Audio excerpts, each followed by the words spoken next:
Chapitre 26. Si elle parle, je les tue. La phrase prononcée par Sergueï, Sitachenko en faisait un parfait émule de Jack l'Éventreur. Tout se tenait. Les 4 victimes, Lisbeth, Jenny, Emily et Anna, avaient eu la langue trop bien pendue.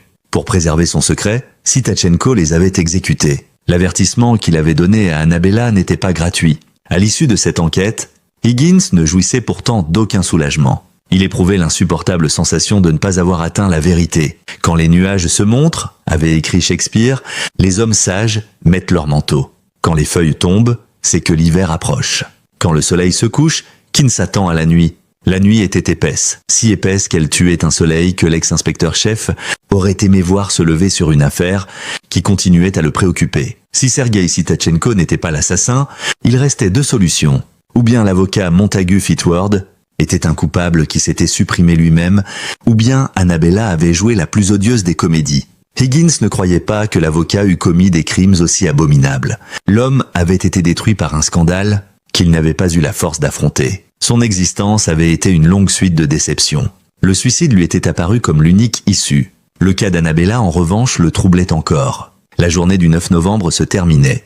L'éventreur ne s'était pas manifesté. À moins qu'il ne s'agisse de la jeune femme blonde elle-même, qui n'aurait donc pris le risque d'aucune agression et se serait amusée à jouer avec les nerfs des policiers. Ne haïssait-elle pas sa condition et ne s'en vengeait-elle pas sur ses consoeurs? Elle avait passé cette redoutable épreuve des entrevues avec des suspects, sans perdre le contrôle d'elle-même. Scott Marlowe, prudent, avait laissé un policier en faction devant chez elle. Mais la journée tant redoutée s'achevait et personne n'avait réellement tenté de la tuer. Sauf Sitachenko peut-être, dont le mobile était clair. Si Annabella était le nouveau Jack l'Éventreur, n'attendrait-elle pas le lendemain pour frapper à nouveau? Hypothèse stupide. Jusqu'à présent, le macabre calendrier avait été respecté. Et puis la jeune femme avait livré le fond de son âme. Elle voulait quitter ce métier, sordide, et vivre à la campagne. Elle n'avait décidément pas le profil d'un sadique. Le manque de confiance qu'éprouvait l'ex-inspecteur-chef envers le genre humain le rendait trop soupçonneux. Le nouvel éventreur ne pouvait être que Sitachenko ou Montagu Fitward, lequel avait emporté son trop lourd secret dans sa tombe. Higgins croisa des clochards ivres-morts. L'un d'eux, d'un coup de pied, renversa une poubelle dont le contenu se déversa sur la chaussée. Mouillé, une vieille poupée, des papiers gras, des fruits pourris, des bouteilles vides et d'autres déchets. Pourquoi l'œil de l'ex-inspecteur-chef s'attarda-t-il sur ce tableau peu attrayant? L'illumination fut presque immédiate. De minuscules détails se relièrent entre eux.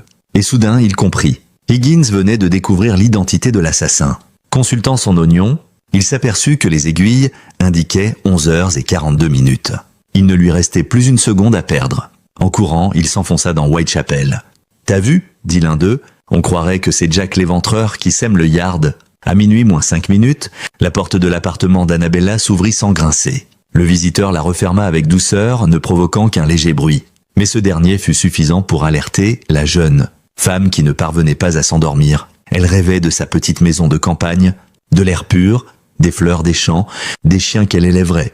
Elle sortit de son lit. Pieds nus, le corps à peine voilé par un déshabillé arachnéen, elle appuya sur l'interrupteur de la pièce principale et fit jaillir la lumière. « Bonsoir Annabella, vous êtes très jolie. » Dans un réflexe de pudeur, elle mit les mains sur sa poitrine. « Je suis revenu sur ma décision, » expliqua Walter Milford. « L'inspiration m'est venue. Quand elle m'envahit, je ne peux pas y résister. Nous sommes encore le 9 novembre, n'est-ce pas ? » « Oui, mais quelle importance !»« C'est capital, » affirma le peintre très concentré. « J'ai commencé mes 4 œuvres précédentes aux dates imposées. Je ne suis pas encore satisfait. Avec vous, je suis presque certain de réussir. »« Réussir quoi ?» demanda Annabella d'une voix tremblante.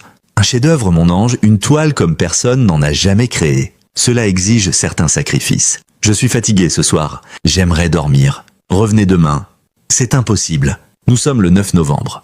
Le policier vous a laissé passer ? S'étonna-t-elle. Je l'ai convaincu, indiqua le peintre roux. Il dort tranquillement et ne nous ennuiera plus. Partez, je vous en prie. Vous me faites peur. Si vous ne résistez pas, tout ira très vite. J'ai une main sûre et une poigne très ferme. Lutter est inutile. Paniquée, Annabella recula jusqu'au mur. Elle n'avait aucune possibilité de fuir. Quand elle vit Walter Milford sortir de ses poches un godet en verre et un pinceau, elle crut qu'il comptait réellement commencer son portrait. Mais elle déchanta vite. Le manche du pinceau se dévissa. Apparut un long poignard. Les autres peintres sont des truqueurs, expliqua l'artiste. Ils utilisent des couleurs artificielles. Moi, je travaille avec la réalité et je la transcende. Grâce à vous, je vais réaliser le plus extraordinaire des portraits de femmes. Mais j'ai besoin de votre sang et de votre peau. C'est pourquoi je suis contraint de vous tuer, Annabella, et de fouiller votre corps jusqu'à l'âme. Il n'y a aucune méchanceté dans mon geste. Ce sont les exigences de l'art. Vous êtes complètement fou, hurla-t-elle terrorisée. L'accusation contraria Walter Milford. Vous n'avez pas le droit de dire ça. C'est complètement faux. Pour vous punir, je vais vous éventrer. L'artiste roux marcha lentement vers sa victime. Tétanisée, elle était incapable de lui opposer la moindre résistance. Un premier pavé brisa l'une des fenêtres de l'appartement. Le peintre, surpris, se retourna. Le second pavé l'atteignit à la tête. Étourdi, le front ensanglanté, il lâcha son arme et porta les mains à sa blessure. Higgins, passant par la fenêtre, se précipita vers lui. S'emparant d'une chaise, il l'assomma. Les yeux dans le vague, Annabella fit 2 pas en direction de l'ex-inspecteur-chef et lui tomba dans les bras. Walter Milford s'était longuement confessé. Il se voulait l'héritier du peintre Walter Sickert, le véritable Jack l'Éventreur, dont il avait retrouvé le journal intime, soigneusement caché dans son atelier. Des liens familiaux unissaient les 2 hommes.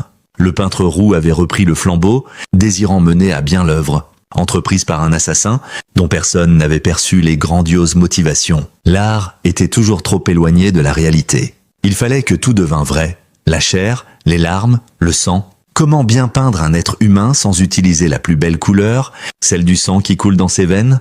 Si Walter Sickert avait tué, c'était par exigence artistique. Le monde ne l'avait pas compris. Méconnu, calomnié, il n'avait pu devenir un grand peintre, unanimement apprécié et reconnu. Aussi Walter Milford s'était-il à son tour lancé dans cette aventure exaltante dès l'instant où il avait pris conscience que Jack, l'éventreur, n'était pas un banal meurtrier mais un artiste hors du commun. Avec méticulosité, Milford avait donc suivi les traces de son modèle. Même lieu, même date, même type de cobaye, les prostituées d'un quartier pauvre n'exprimaient-elles pas à merveille le désespoir et la souffrance qui nourrissent toute grande œuvre?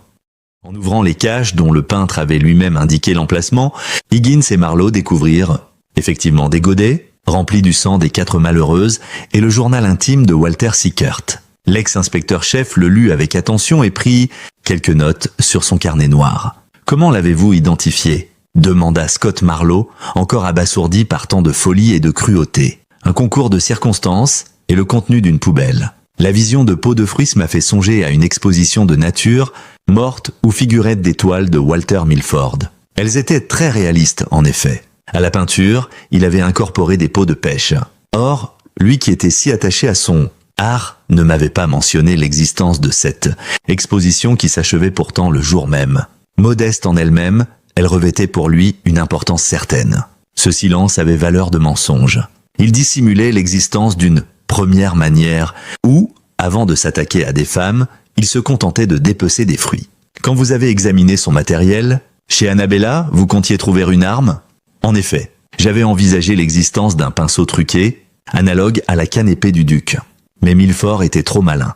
Il nous a rassurés en abandonnant ce matériel chez sa future victime. Souvenez-vous aussi des débris de verre trouvés auprès du cadavre de Jenny, la seconde victime, un godet brisé, destiné à recevoir son sang. Tous ces éléments se sont subitement assemblés dans mon esprit, sans que je perçoive la vérité dans son abominable réalité. Milford a commis une autre petite erreur, il a parlé de la date. « Je reviendrai demain, le 10 novembre », a-t-il annoncé à Annabella. Là encore, il nous a rassurés. Mais, quelques minutes avant la fin de cette journée fatidique, j'ai eu la certitude que l'assassin allait jeter le masque.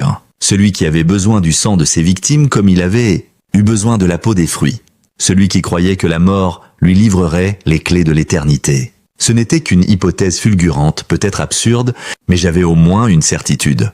Il me fallait retourner au plus vite chez Annabella. Si je ne m'étais pas trompé, l'assassin s'y trouvait déjà. Par chance, sur ma route, j'ai pu ramasser 2 pavés dans un chantier. Je craignais que l'affrontement ne fût plus rude encore. « Par Saint-Georges » murmura Scott Marlowe, « comment le Seigneur Tout-Puissant peut-il engendrer de tels monstres ?»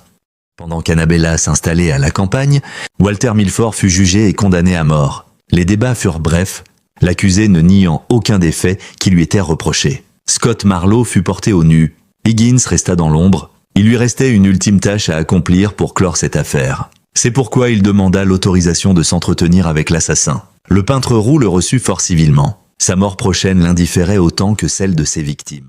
Comme au tribunal, il n'exprima pas le moindre regret, sinon celui de n'avoir pu aller jusqu'au bout de son expérience en tuant Annabella.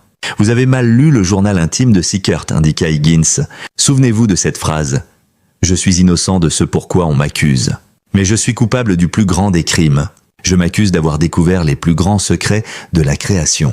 Qu'est-ce que ça change?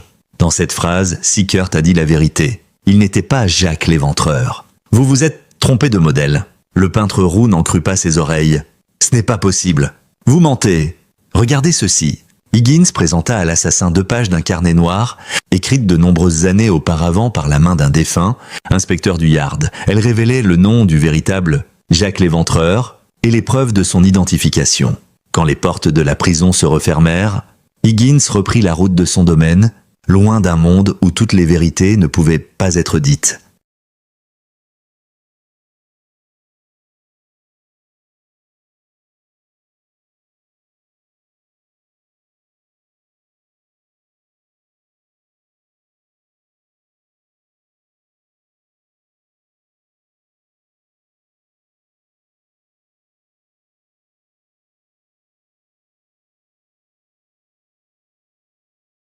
Crime au Festival de Cannes. J.B. Livingstone. Chapitre 1er. L'assassin regarda sa victime. Étrange, pensa-t-il. Personne ne peut me prendre pour un assassin, et personne ne peut la prendre pour une victime. Ni l'un ni l'autre ne semblons promis au rôle que le destin a décidé de nous faire jouer. Mais le destin ne se déçoit jamais lui-même. Il décide, frappe, et va plus loin porter ses coups.